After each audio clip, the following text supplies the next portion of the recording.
이른바 판사 블랙리스트 사건에 대한 대법원의 추가 조사 결과가 나왔죠. 문제가 된 건 두 가지입니다.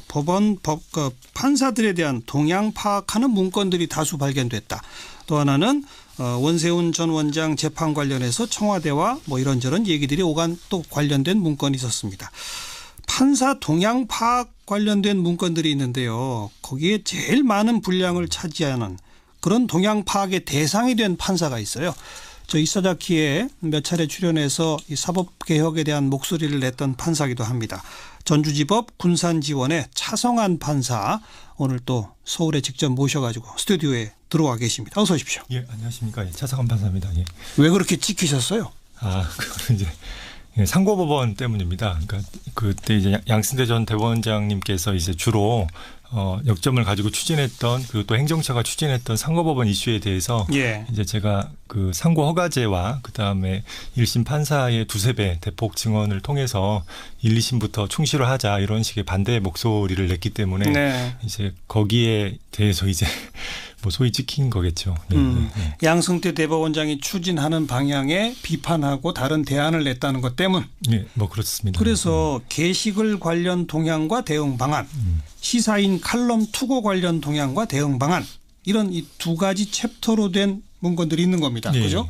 그 게시글이라고 하는 게 이제 법관 내부 통신망에 대법원장 방안에 대해서 비판하고 대안을 내는 그런 글들을 쭉 올리신 모양이죠. 예, 맞습니다. 그러면 이런 글들을 이 차 판사가 올렸다. 그것만 요약하면 그냥 이해할 수 있어요. 근데 여기 보니까 대학대 도서관에서 고시 공부하던 중에 학내 성폭력 문제 등의 사안에 대해 장문의 대자보를 쓰면서 논쟁을 하는 등 비주류 활동가 성향을 가졌다. 이런 표현도 있네요. 예, 그런 표현도 있는데 일부는 맞고 일부는 좀 동의할 수 없는 부분이 있는데, 맞는 부분은 이제 당시에 학내 성폭력 문제가 이슈가 많았습니다. 그래서 이제 실명사가 되자 이런 문제도 있고, 이제 그래서 제가 제가 지금 그 당시 도서관에서 공부하다 뭐 했는지를 물어보는 게 아니라 법원 행정처에 있는 분들이 이런 문건을 만들었다는 거 아닙니까? 차성한 판사가 주변 사람한테 물어봤겠죠. 그러니까 차성한 판사가 대학 때 고시 공부다 뭐 했는지를 염탐하고 다녔다는 거잖아요. 하여튼 물어봐서 동정 과거에 뭐 했는지. 이 문건 보시고 기분이 어떠셨어요? 그러니까 저는 사실 개인적으로 이제 사적인 저희 가족사나 이런 것들이 좀 들어가 있거든요. 그래서 그 메일 같은 경우는 제가 그 사적 그룹에 친분 있는 판사님들한테 보낸 거지, 사법행정권자들한테 보내라고 보낸 게 아닌데, 이제 그 중에 한 분이 이걸 빼가지고 사법행정권자한테 이런 식으로 전달하는 보고서를 썼다는 거는 저로서는 되게 모욕적으로 느꼈습니다. 그냥 모욕적이다 정도입니까? 그리고 이제 나의 대학 시절 행적까지 이렇게 뒷조사하고 다녔어라고 좀 섬찟한 면이 있죠. 그러니까 사실 근데 제가 이런 어떻게 보면 초기에는 좀 의연한 대응을 할 수 있었던 게, 사실 상고법원 글을 올리고 나서 약간의 낌새 같은 게 있었거든요. 어떤 낌새요? 예를 들어서 해외 연수라고 판사들이 1년 6개월 갔다 오는 게 있거든요.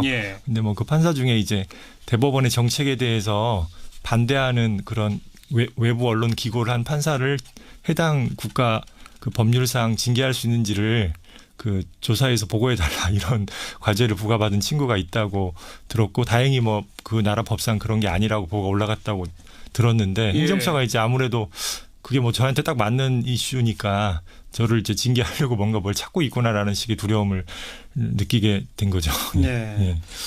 그 이제 판사로 임용된 후에는 밤을 새워 일을 하고 사건 메모를 하다가 아버님의 임종도 지키지 못하였다고 이런 내용도 들어있네요. 그럼 사실 그게 제가 제일 화가 좀 났던 거고, 저로서는 그러니까 제가 아버지 돌아가신 걸 알고 그런 건 아니지만, 아버지가 이제 암투병 하시는 기간 동안에도 일을 멈출 수가 없어도 그래야 되는 줄 알고 계속 밤새서 일하거나 아니면 이제 시간 내서 문병 가려다가 이제 좀만 더 하다가 이제 갑자기 상태 안 좋아하셨다는 얘기 듣고 갔는데 이제 못 뵌 거거든요. 저로서는 상처로 남은 그런 내용을 이제 우리가 그런 식으로 판사를 착취하는 형태로 이 어떤 재판 제도를 개선할 수는 없다.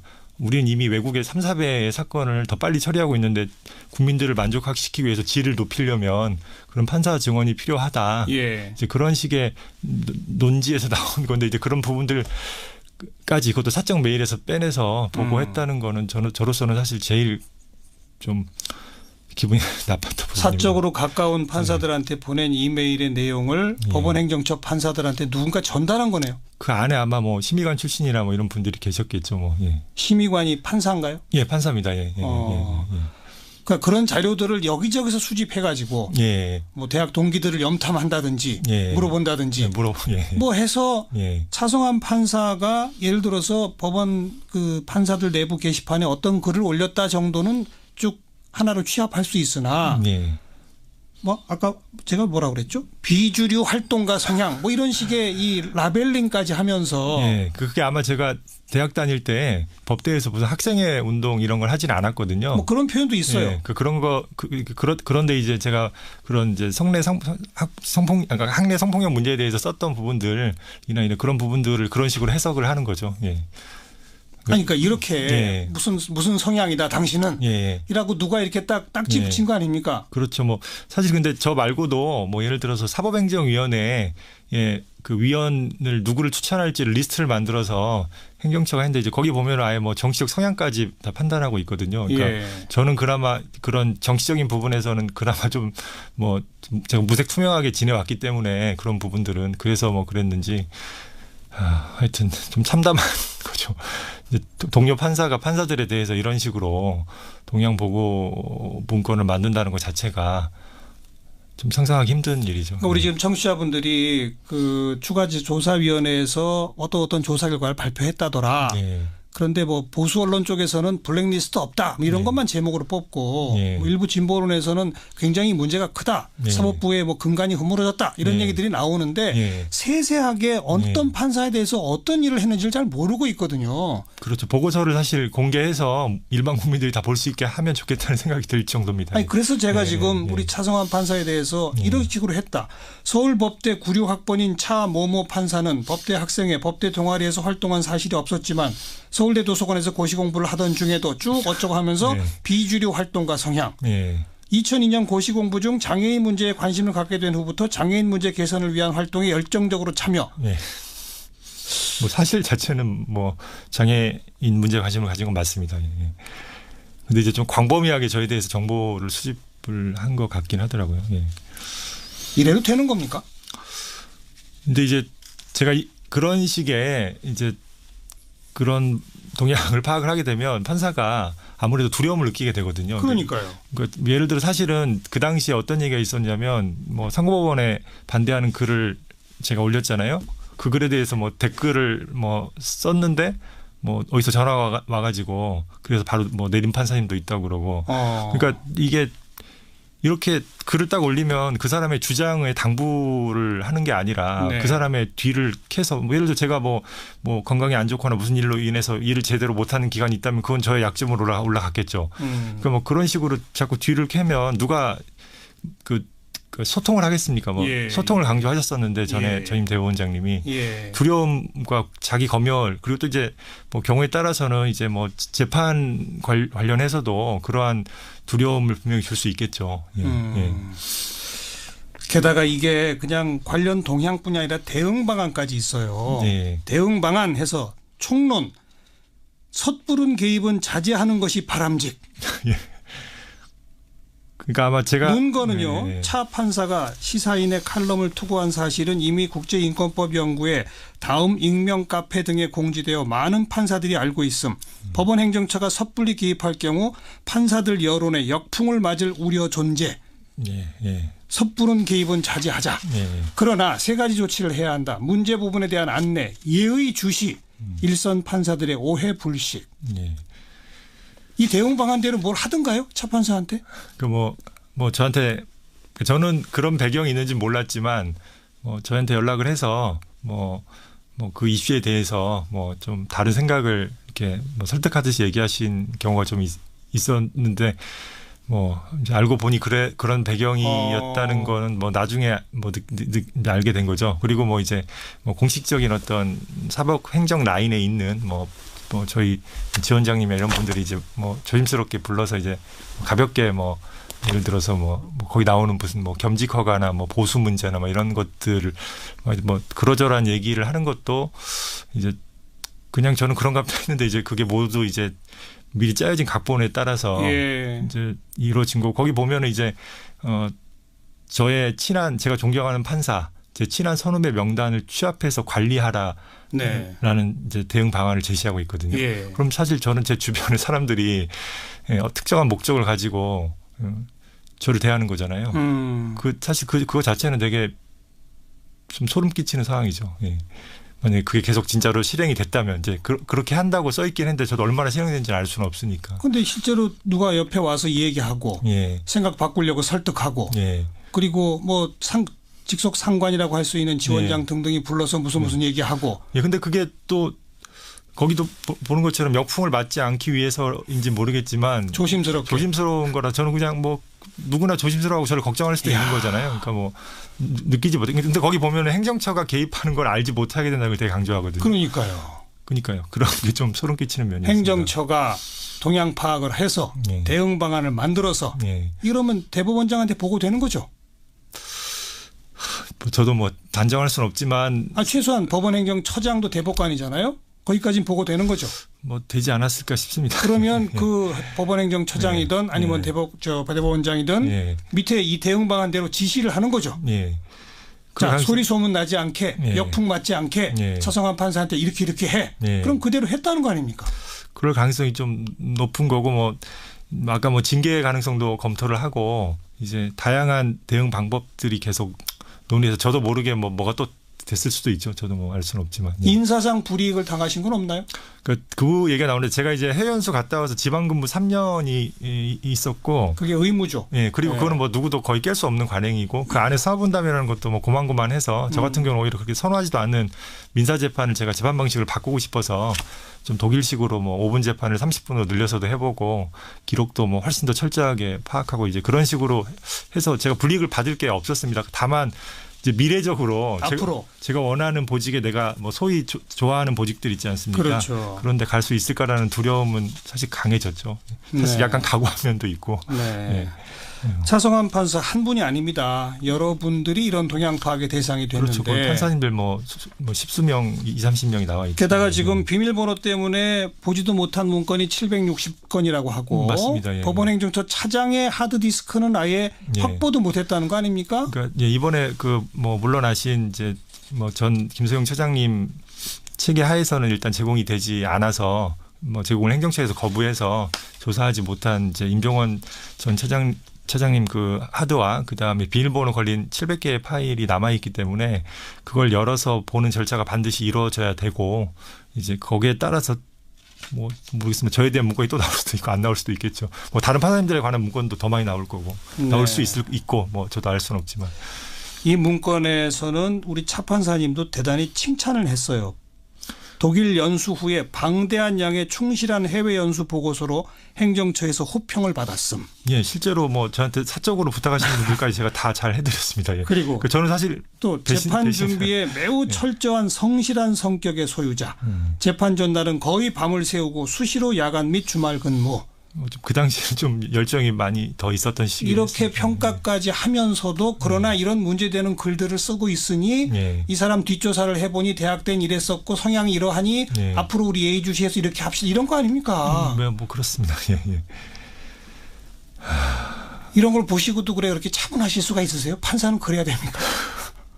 제가 한번 생각해 봤는데 어느 순간 저도 이런 실체를 알진 못했지만 뭔가 이제 계속 두려움 때문에 절제하는 어떤 모습이 그러니까 뭐 예를 들어 이런 식의 의심을 하는 것도 약간 과도한 음모론에 빠진 사람으로 비춰질 수도 있거든요. 그러니까 이제 저로서 이제 뭐 사실 감정적으로 작년에 한번 저에 대해서 뭐 소위 이런 동향 뒷조사 파일이 작성될 수 있을 것 같다는 걸 알고 충격을 먹어 제가 한번 뭐 약간 뭐 이렇게 우는 식으로 한번 감정적으로 무너진 적이 한 번 있거든요. 작년에 이미. 그래서 그때 한번 이제 이 과정에서 뭔가 있구나라는 의심이 들기 시작해서 그런 과정도 겪고 해서 뭐 이번에는 뭐 자꾸 속이 쓰리긴 하는데요. 계속해서 뭐 심하게 뭐 이렇게 울질 않더라고요. 죄송합니다. 뭐 아직 사실관계는 분명히 밝혀져야 하겠습니다만 예. 왜냐하면 대법관들은 전혀 영향받은 바 없다고 주장하고 있기 때문에 원세훈 원세훈 전 전 국정원장 재판 관련돼서 청와대와 법원 행정처가 어쩌고 저쩌고 한 부분이 있지 않습니까? 그건 어떻게 생각하세요? 근데 저는 그 영향을 받았는지 안 왔는지 그 전에 일단 거기 보면 행정처가 1심이나 2심 판결의 동향을 사전에 파악해서 알려주려고 했다는 정황은 분명히 나오고 있거든요. 그러니까요. 그리고 나중에 보면 상고법원 이슈와 연결시켜서 오히려 주도권을 질 수 있다 이런 식의 네. 그러니까 실제로 영향을 미치는가도 중요하지만 마치 미칠 수 있는 것 같은 외관 또는 실제로 미쳤는지 알 수 없지만 그걸 가지고 그런 식의 접촉을 계속 이어나간다는 것 자체가 절대로 용납될 수 없는 거거든요. 예. 그 자체만으로 이미 그 서부에 대한 어떤 공정성의 외관은 이미 깨져버린 거니까 네. 국민들이 이걸 아는 순간 지금 뭐 부끄러워서 재판 못하겠다는 판사들 많거든요. 이거 읽고. 네. 네. 그러니까 뭐 대법관님들이 그 인터뷰를 하셨잖아요. 그러니까 저도 그렇게 믿고 싶고 영향 안 받았다고 네. 믿고 싶다. 그리고 앞으로 그 700개 파일을 열어봐서 실제로 그런 정황들 또 누가 보고서를 작성했는지를 세세하게 밝혀내면 그리고 실제 영향이 받은 게 없다고 되면 뭐 대법관들도 명예를 회복하지 않을까. 근데 다만 그런 식으로 행정처가 구체적 재판을 가지고 사업행정과 거래하려는 그런 외관을 보이는 것. 그리고 이제 뭐 개인적으로 뭐 다른 사건이긴 한데 뭐 정당 관련된 사건 진행 절차에 관련해서 이제 뭐 행정처에서 주심 판사님한테 뭐 전화했다 뭐 이런 얘기를 사실 저도 뭐 몇 년 전에 들은 적은 있습니다. 그러니까 뭐 좀 시기를 좀 조절해 달라 뭐, 예. 뭐 대법관 동의안인가 뭐 무슨 법안인가 중요한 법안 처리가 예정돼 있으니까. 근데 이제 그분도 뭐 훌륭한 분이어서 당연히 저는 거기에 응하지 않았을 거라고 생각을 하지만 뭐 그런 식의 시도를 한다는 것 자체가 뭐 어떤 뭐 인용 기각 유무죄가 아니더라도 네. 그런 절차에 관여하는 거 여기서도 지금 뭐 전압 회부 요구가 있었고 전원 뭐 합의체에 회부해달라고 하는 얘기들. 그러니까 근데 그걸 우리가 받아들여 줄 테니 상고법원 요구 좀 받아들여 달라 뭐 이런 식으로 거래하려고 했던 흔적들. 그런 의심을 받죠. 근데 실제로는 회부할 만하니까 했을 수도 있죠. 근데 그런 식의 외관을 가지고 하는 거래하려는 인상을 주는 건 되게 위험한 행동이죠. 예. 김명수 대법원장은 철저히 더 조사하겠다. 예. 그러나 이걸 강제 수사 검찰에 맡길 수는 없다. 예. 법원 내부가 알아서 한번 해보겠다라고 합니다. 예. 어떻게 보세요? 그러니까 사실 저도 여론조사를 봤습니다. 뭐 70% 정도가 다 수사를 원하고 있던데, 그러니까 뭐 한 번 더 이번 일도 사실은 법관들이 다 만들어낸 거거든요. 작년에 저기 파일 조사 거부하니까 그렇죠. 3,000명의 판사들이 뭐 1년 거의 가까이 전국법관 대표회의를 뭐 역사상 처음으로 선출해서 뽑아서 4차례나 해서 요구해서 그나마 여기 해서 이번에 저희가 열어서 보지 않았습니까? 그렇죠. 그러니까 저희가 다시 한 번 더 노력을 해서 또 앞으로 전국법관 대표회의 상설화 규칙이 대법관 회의 규칙에 회의에 올라가 있거든요.